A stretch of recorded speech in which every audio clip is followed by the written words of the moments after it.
Bonjour, bienvenue dans cette vidéo dans laquelle nous allons voir sur un exemple comment est-ce qu'on peut aborder un type de problème de probabilité classique en classe de seconde. Alors, il s'agit des problèmes qui mettent en relation deux événements.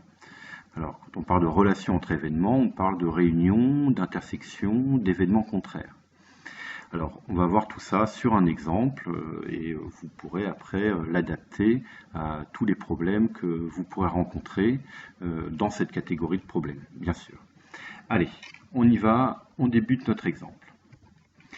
Alors, le problème à résoudre. Une université propose deux types de bourses pour ses étudiants de troisième cycle. Une bourse au mérite, pour les étudiants méritants, ceux qui ont eu de très bons résultats les années précédentes. Ça, c'est parce que l'université veut garder ses meilleurs éléments. Et il y a aussi la possibilité d'avoir une bourse sur critères sociaux. Ça, c'est pour les étudiants qui sont en difficulté financière. Alors, les deux bourses sont cumulables. Donc, un étudiant peut avoir aucune, l'une ou l'autre, ou les deux bourses possibles. Alors, on dispose des données suivantes. Il y a 500 étudiants inscrits en troisième cycle. 84% de ces étudiants n'ont pas de bourse sur critères sociaux, et parmi ceux-ci, 5% bénéficient d'une bourse au mérite. Donc c'est 5% des 84% qui ont une bourse au mérite. Et enfin, on sait qu'il y a 32 étudiants de troisième cycle qui bénéficient d'une bourse au mérite. Et la question c'est, on choisit un étudiant de troisième cycle au hasard, quelle est la probabilité qu'il soit bénéficiaire d'une bourse ? Que ce soit une bourse au mérite ou une bourse sur critères sociaux. Alors, on y va pour la réponse à cette question. Donc, je rappelle les données, les données numériques. Alors, la première chose à faire dans ce type de problème, c'est le choix d'un modèle. Alors, nous, en seconde, il n'y a pas 36 modèles possibles. Ici, donc dans notre compétence modélisée, on va faire une hypothèse d'équiprobabilité. Quand on dit qu'on choisit au hasard un étudiant, on sous-entend qu'il y a autant de chances de choisir l'un ou l'autre des étudiants. On est donc en situation d'équiprobabilité. Et l'équiprobabilité, qu'est-ce que ça veut dire?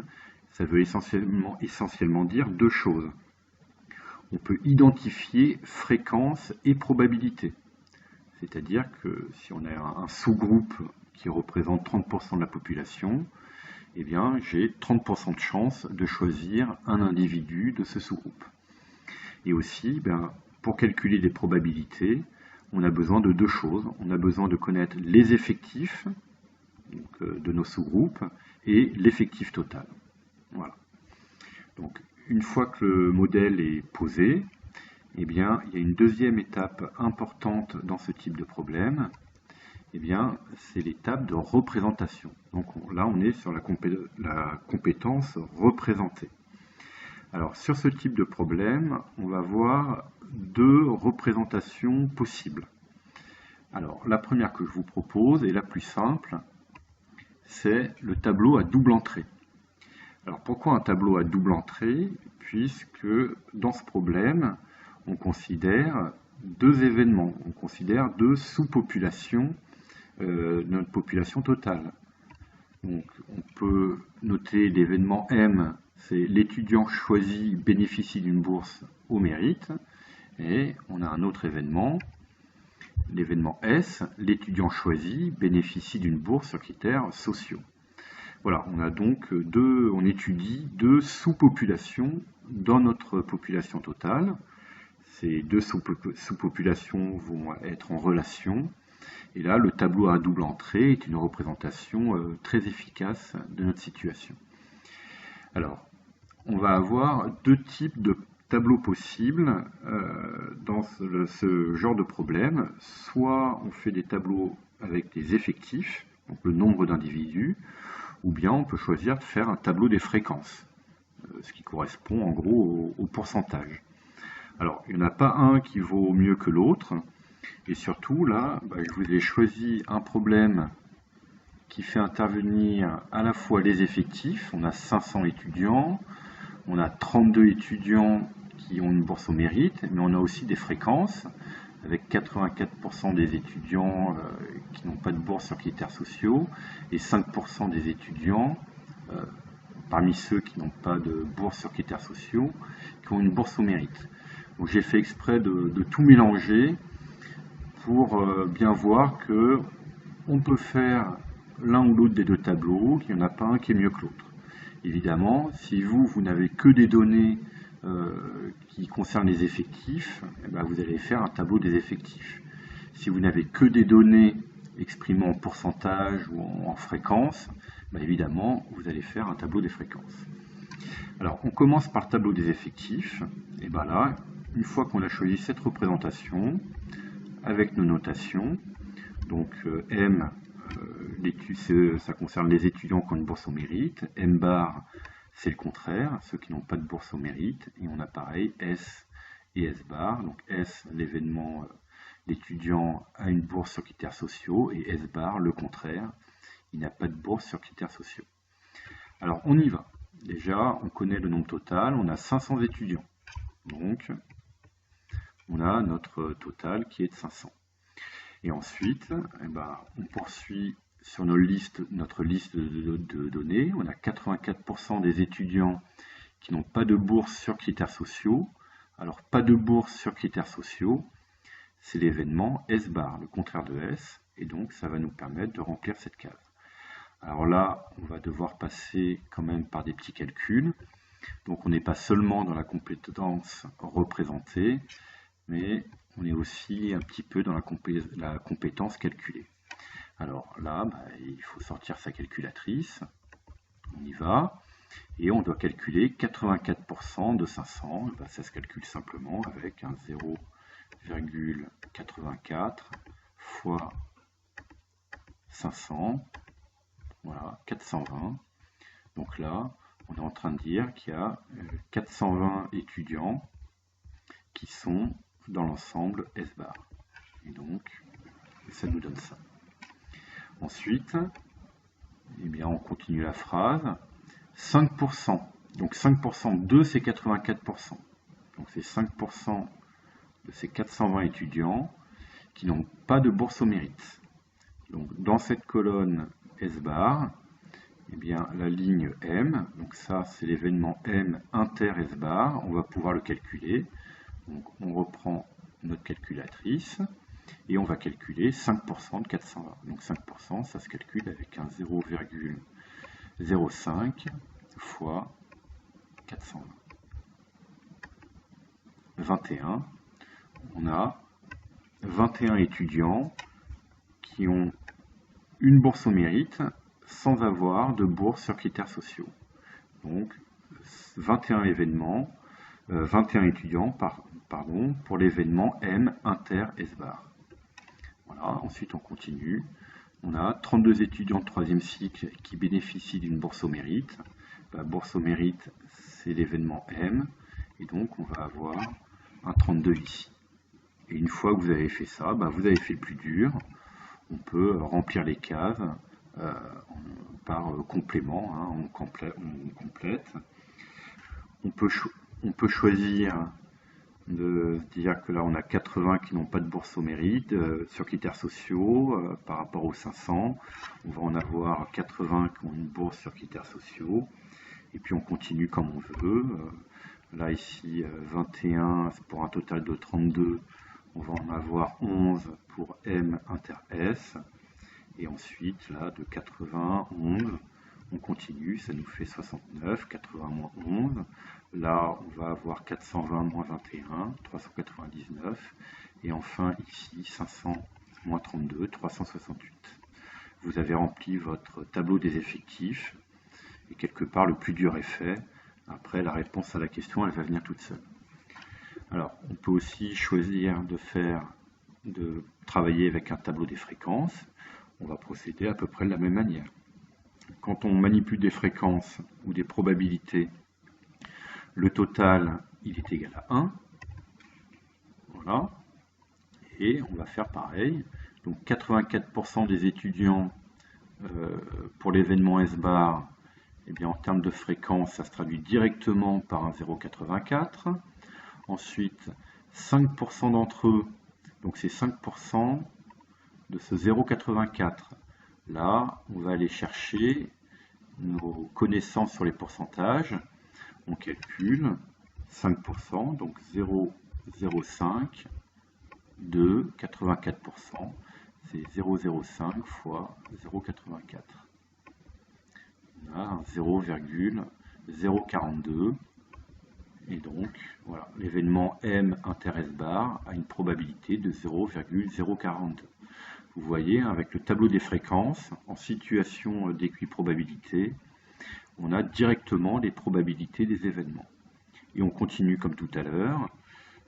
Il s'agit de voir, on a 32 étudiants pour l'événement M, donc c'est ici, donc c'est 32 par rapport à 500, et donc on calcule 32 divisé par 500 par rapport à 500, on obtient 0,064, donc on a une probabilité de 0,064 de tomber sur un étudiant qui a une bourse au mérite, c'est-à-dire 6,4%.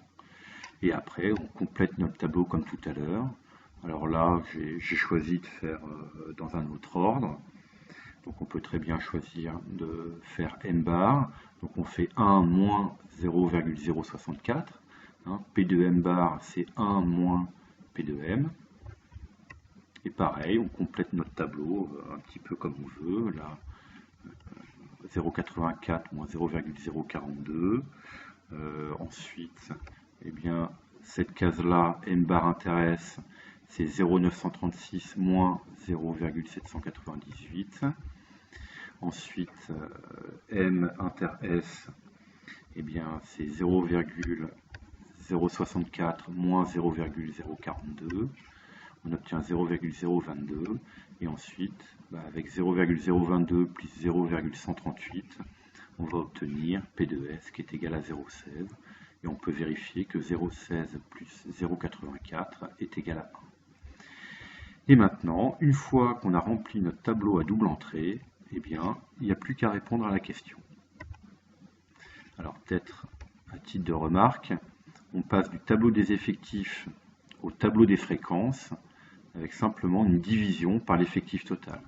Donc ici, toutes ces valeurs-là à gauche, si vous les divisez par 500, vous allez obtenir le tableau des fréquences à droite.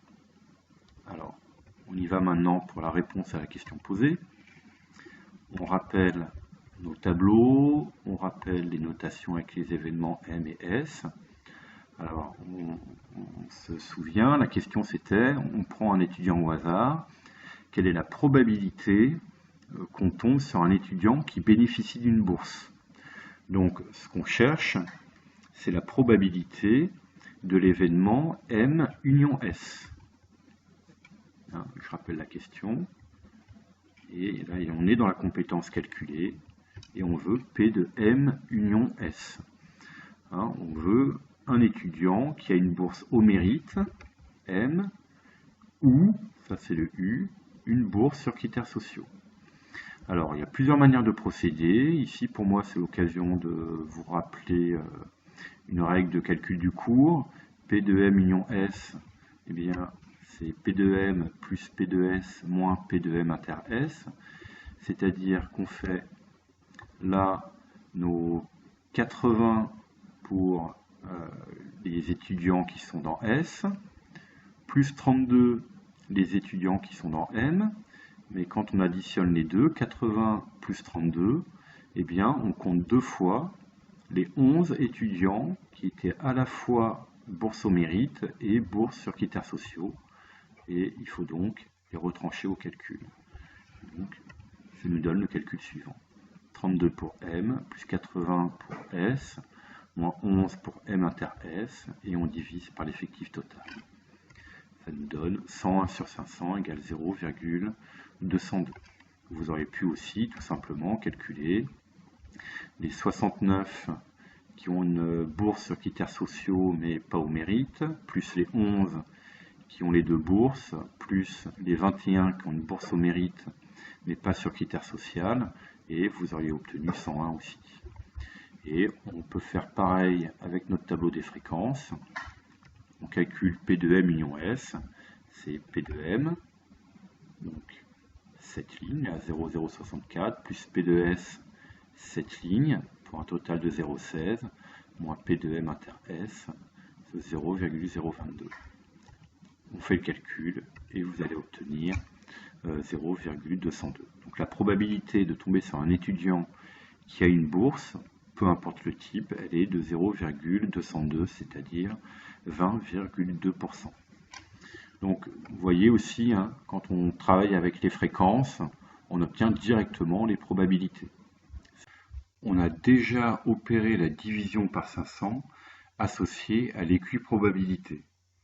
Alors que lorsqu'on travaille avec des effectifs, à la fin des calculs, on doit faire cette division par 500. Bien, alors ça c'était pour la représentation à l'aide d'un tableau à double entrée. Donc ça marche très bien. Si vous vous sentez bien avec ça, n'hésitez pas, c'est vraiment très efficace. Alors, une autre représentation possible, donc je rappelle les données du problème, on revient à la compétence représentée, puis avec aussi un petit peu de calcul, eh bien, c'est ce qu'on appelle les diagrammes de Venn. Alors, vous allez voir, donc en quoi ça consiste?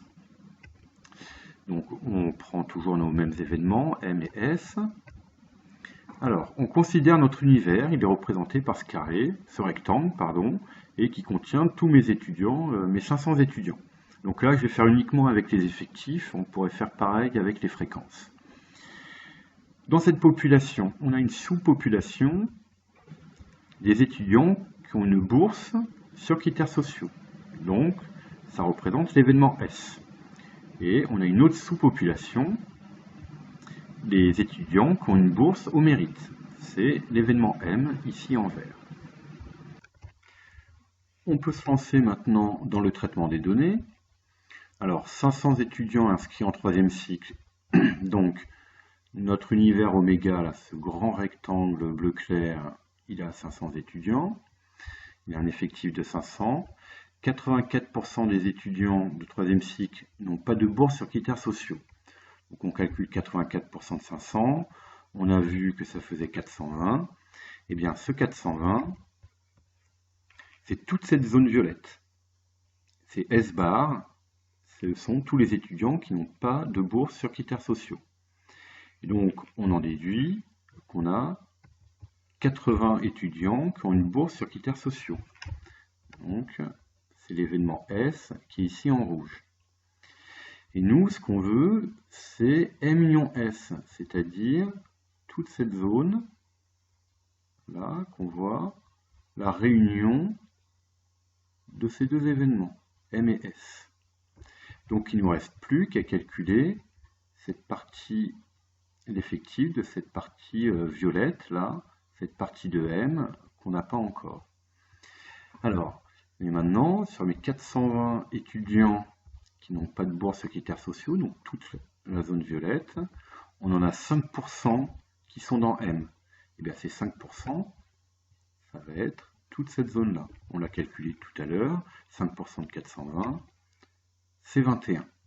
Donc là, ici, c'est M. Donc c'est les étudiants qui ont une bourse au mérite, mais pas sur critères sociaux, la zone assurée. C'est M inter S bar. Et bien là, ce qu'on est en train de se rendre compte, c'est qu'on a répondu au problème. Toute notre zone, la M union S, la réunion de ces deux zones, et ben on connaît son effectif, c'est les 80 en rouge, plus les 21 sur cette zone assurée. Et on a nos 100 étudiants sur 500, et on peut répondre au problème comme tout à l'heure. Alors, peut-être on peut commencer par faire le lien avec notre tableau de tout à l'heure. Hein. Donc, on avait ça. Nous, les zones qu'on a représentées, je vous les donne sur le tableau. Donc, la zone assurée 21, c'est M inter S bar. Les étudiants qui ont une bourse au mérite, mais pas sur critères sociaux. La zone tout en violet, c'est S bar, donc ceux qui n'ont pas de bourse sur critères sociaux. Et la zone rouge, 80, les étudiants qui ont une bourse sur critères sociaux. Alors, on peut peut-être remarquer quand même là que pour répondre au problème, il y a une donnée qu'on n'a pas utilisée. On n'a pas utilisé le fait qu'il y avait 32 étudiants qui avaient une bourse au mérite. Donc c'est là qu'on voit que ces diagrammes de Venn, alors ils ont l'air un peu, à première vue, ils ont l'air un peu plus compliqués à manipuler que les tableaux. Les tableaux, c'est bien rangé, on a des tiroirs bien délimités, c'est assez simple d'utilisation, mais on voit moins bien les choses de manière globale.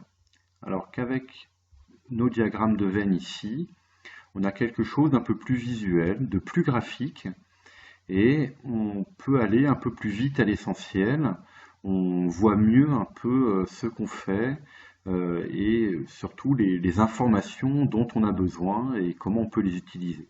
Et là on voit que pour répondre à la question, en tout cas du problème, il y a une donnée, c'est 32 étudiants dont finalement on n'avait pas besoin. Alors attention, pour connaître le problème dans tout son ensemble, pour remplir toutes les cases de notre tableau, on avait besoin de cette donnée. Mais pour répondre à la question posée, on n'en avait pas besoin. On va quand même répondre à la question posée avec notre diagramme. Donc on a ça, et on veut la probabilité de M union S.